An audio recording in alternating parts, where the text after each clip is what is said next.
लोकसभा के 7वें चरण के लिए वोटिंग हो गई खत्म। लोकसभा की 545 सीटों में से तकरीबन 80% सीटों पर उम्मीदवारों की किस्मत ईवीएम में कैद।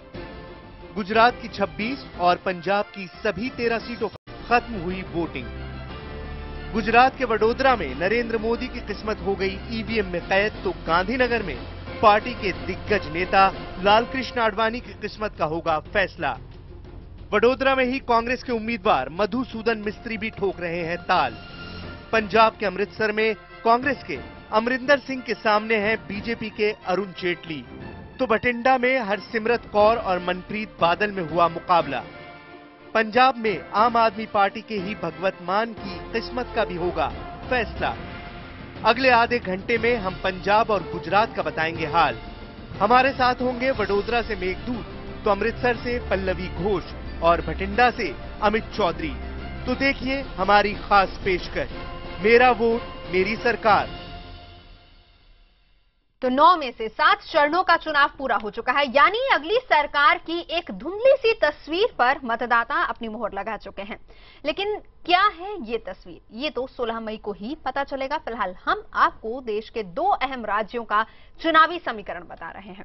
पंजाब और गुजरात की हम बात करेंगे, तमाम सीटों का हाल हम जानेंगे। हमारे साथ जुड़ चुके हैं हमारे संवाददाता, पंजाब के अमृतसर से पल्लवी रहेंगी हमारे साथ, साथ ही साथ बठिंडा से अमित चौधरी रहेंगे और गुजरात के वडोदरा से मेघदूत हमारे साथ रहेंगे।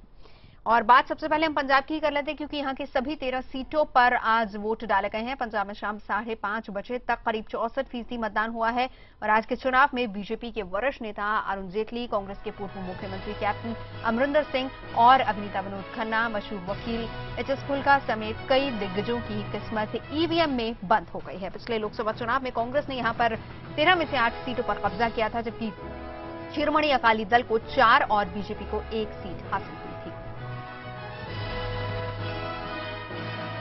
और हमारे साथ इस वक्त अमित चौधरी जुड़ चुके हैं बठिंडा से। अमित, हम आप ही से सबसे पहला सवाल जानना चाहेंगे। देवर भाभी का मुकाबला है, हरसिमरत कौर है और मनप्रीत बादल है, लेकिन यहां पर आप फैक्टर कितना दिख रहा है? क्योंकि कल आपको याद होगा जब आपने बात की थी प्रकाश सिंह बादल से, तो उन्होंने सीधे सीधे कहा था कि हमसे गलतियां हुई, लेकिन इसका जो खामियाजा है वो बीजेपी को ना भुगतने दे। वोटर्स एक तरीके से उन्होंने अपील की थी, यानी खुद मान चुके हैं कहीं ना कहीं कि अकाली सरकार से शायद वोटर उतना खुश नहीं है। आपका असर कितना दिख रहा है वहां पर? जी हाँ, वाकई ये आपका कितना असर है ये वाकई देखने लायक होगा। और इस वक्त हमारे साथ शिरोमणि अकाली दल के महासचिव हैं अनके शर्मा जी, वो खुद हैं। शर्मा जी, आपकी 7 सालों से यहाँ पर सरकार चल रही है, आपको लगता नहीं कि लोगों के जो गिले शिकवे हैं सरकार के साथ, उसका नतीजा आपको भुगतना पड़ सकता है यहाँ पर?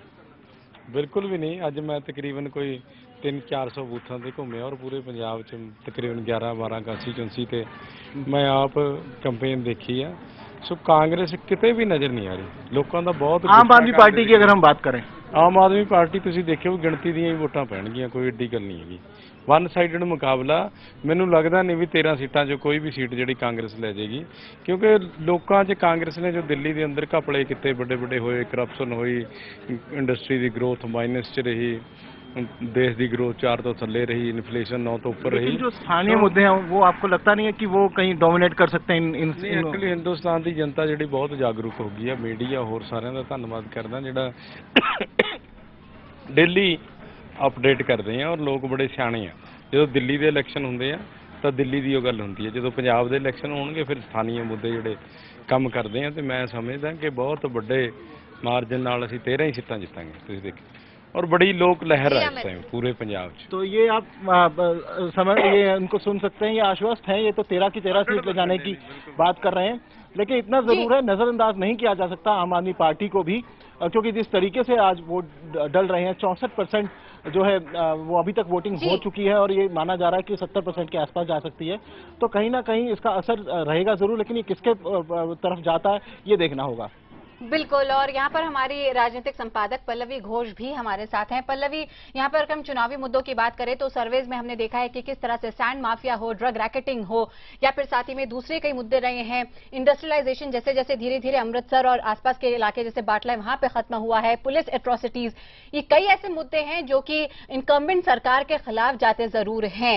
लेकिन अरुण जेटली के अमृतसर से खड़े होने पर एक उम्मीद जगती है लोगों के बीच कि यहाँ पे शायद विकास कार्य दोबारा हो जाए। लेकिन पंजाब का ट्रेंड रहा है कि एंटी इनकम्बेंसी हमेशा यहां हावी रही है। एक सरकार आती है तो अगली बार दूसरी आती है।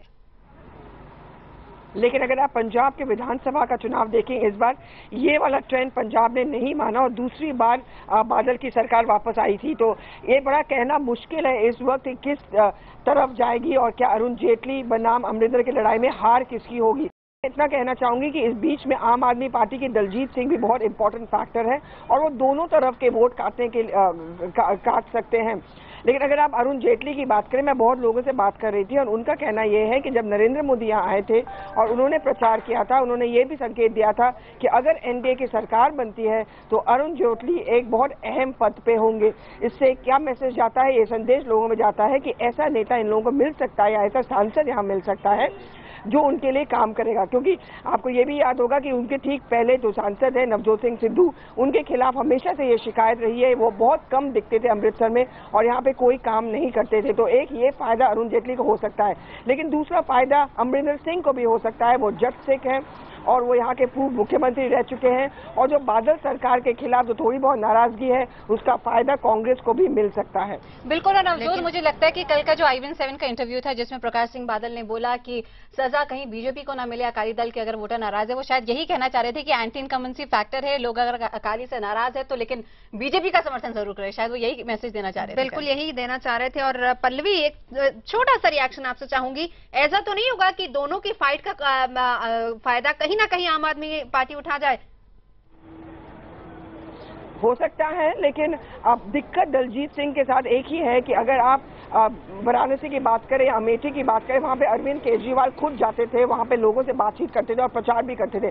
उस तरह का पार्टी का बैकिंग दलजीत सिंह को नहीं मिला है और यहाँ के बहुत सारे लोग यही बात करते थे कि अगर आम आदमी पार्टी के कोई दावा नहीं रहा, चाहे अरविंद केजरीवाल खुद आते या उनका कार्नर सपोर्ट और ज्यादा मजबूत होता तो शायद दलजीत सिंह भी यहाँ से जीत सकते थे, क्योंकि वो बहुत पॉपुलर है, वो बहुत नामी आई सर्जन है अमृतसर से, तो इसका फायदा उनको बहुत मिल सकता था। बिल्कुल पल्लवी। और यहाँ पे भटिंडा चलते रुक करते अमित चौधरी का। अमित, यहाँ पे भटिंडा की बात करें तो काफी डरावनी तस्वीर है। हर 1 लाख यहाँ पे आदमी पे लगभग 125 लोग हैं जो कि कैंसर पेशेंट्स हैं। यहाँ के कपास की खेती करने वाले जो किसान हैं उनके हर साल खुदकुशी के आंकड़े बढ़ते रहते हैं। लेकिन क्या आपको लगता है इन अहम स्थानीय मुद्दों के बीच कहीं ना कहीं जो बादल वर्सेस बादल की लड़ाई है वो हावी होती जा रही है?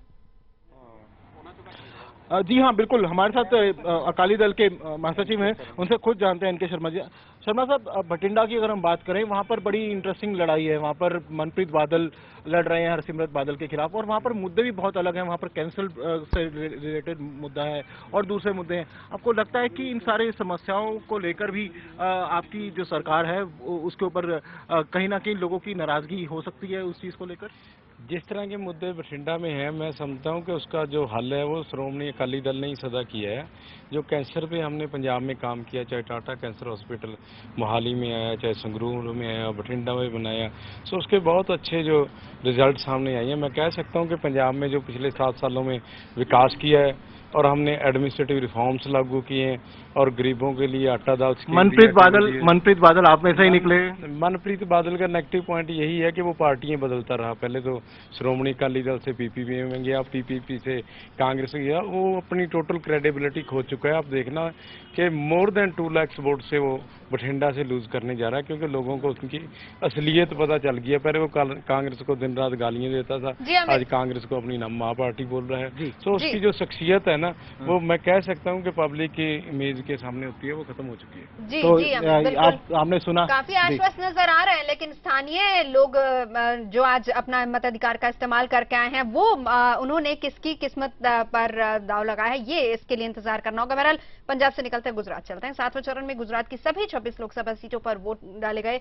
गुजरात में 3 बजे तक की अगर हम बात करें तो अच्छा खासा वहां पर भी वोटिंग परसेंटेज देखने को मिला है। गुजरात में आज हुए मतदान में बीजेपी के प्रधानमंत्री पद के उम्मीदवार नरेंद्र मोदी, वरिष्ठ बीजेपी नेता लालकृष्ण आडवाणी, अभिनेता परेश रावल, कांग्रेस नेता मधुसूदन मिस्त्री समेत कई दिग्गजों की किस्मत ईवीएम में कैद हो गई है। पिछले लोकसभा चुनावों की बात करें तो 2009 में बीजेपी ने 15 सीटों पर अपना परचम लहराया था, तो वहीं कांग्रेस के खाते में 11 सीटें आई थी।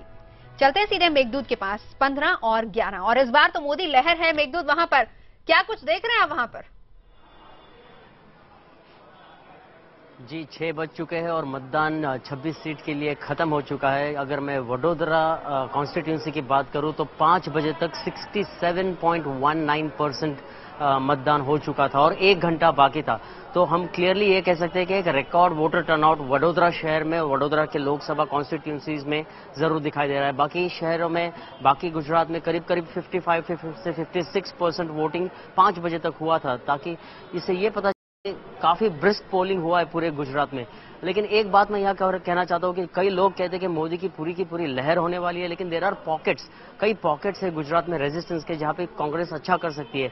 जो ट्विन सीट्स है खेड़ा और आनंद के, जो ईस्टर्न ट्राइबल बेल्ट है दाहोद पंचमल वाला, और बारडोली वाला जो साउथ गुजरात का ट्राइबल बेल्ट है, शंकर सिंह की सीट है और सुरेंद्रनगर की सीट है, ये सब सीट्स में कांग्रेस एक बहुत ही स्ट्रांग फाइट लेकर आ सकती है। मेघदूत, लेकिन अगर यहाँ पे हम खास करके वडोदरा की बात करें और नरेंद्र मोदी के वडोदरा से नॉमिनेशन की बात करें, तो जैसे कि बीजेपी का मिशन है मिशन 272 प्लस, तो वैसे यहाँ पे मिशन 26 है, जहाँ पे नरेंद्र मोदी मैसेज देना चाहते हैं, उनके कैंपेन की तरह यहाँ पे जीत को भी वो ग्रैंड बनाना चाहते हैं। अहमदाबाद ईस्ट से नरेंद्र मोदी इसलिए नहीं लड़े क्योंकि वहां पे स्ट्रांग पॉकेट्स कुछ थे कांग्रेस के, जहां पे वोटर कांग्रेस को अगर वोट करते तो वो मार्जिन बड़ा नहीं होता। लेकिन यहाँ पे बीजेपी वडोदरा में सीधे सीधे आय कर रही है कि 7 लाख के मार्जिन से नरेंद्र मोदी वोट जीत जाए और इस वडोदरा का जो रिपल इफेक्ट है वो गुजरात की सभी सीटों में देखने को भी मिले। क्या वडोदरा में आपको उतने ही उत्साहित वोटर देखे आज के दिन? जी, पूरे दिन हम लोग वडोदरा के कई लोग असेंबली कॉन्स्टिट्यूंसीज में घूमे, एक लहर दिखाई दी जरूर। करीब 15.75 लाख वोटर्स है वडोदरा लोकसभा सीट में, और उनमें से ऑलमोस्ट 70% अगर हम लोग नॉर्मली वोटिंग पकड़े तो एक डेफिनेटली ह्यूज मार्जिन से मोदी यहाँ पे जीतने की उम्मीद रखते हैं। यहाँ पे मैंने कई लोगों से बात की पूरे दिन में, बस बात ये नहीं है कि कौन जीतेगा, बात सिर्फ ये चल रही है कि मार्जिन क्या होगी। मार्जिन क्या होगा, एग्जैक्टली। बहुत शुक्रिया आपका इस पूरी जानकारी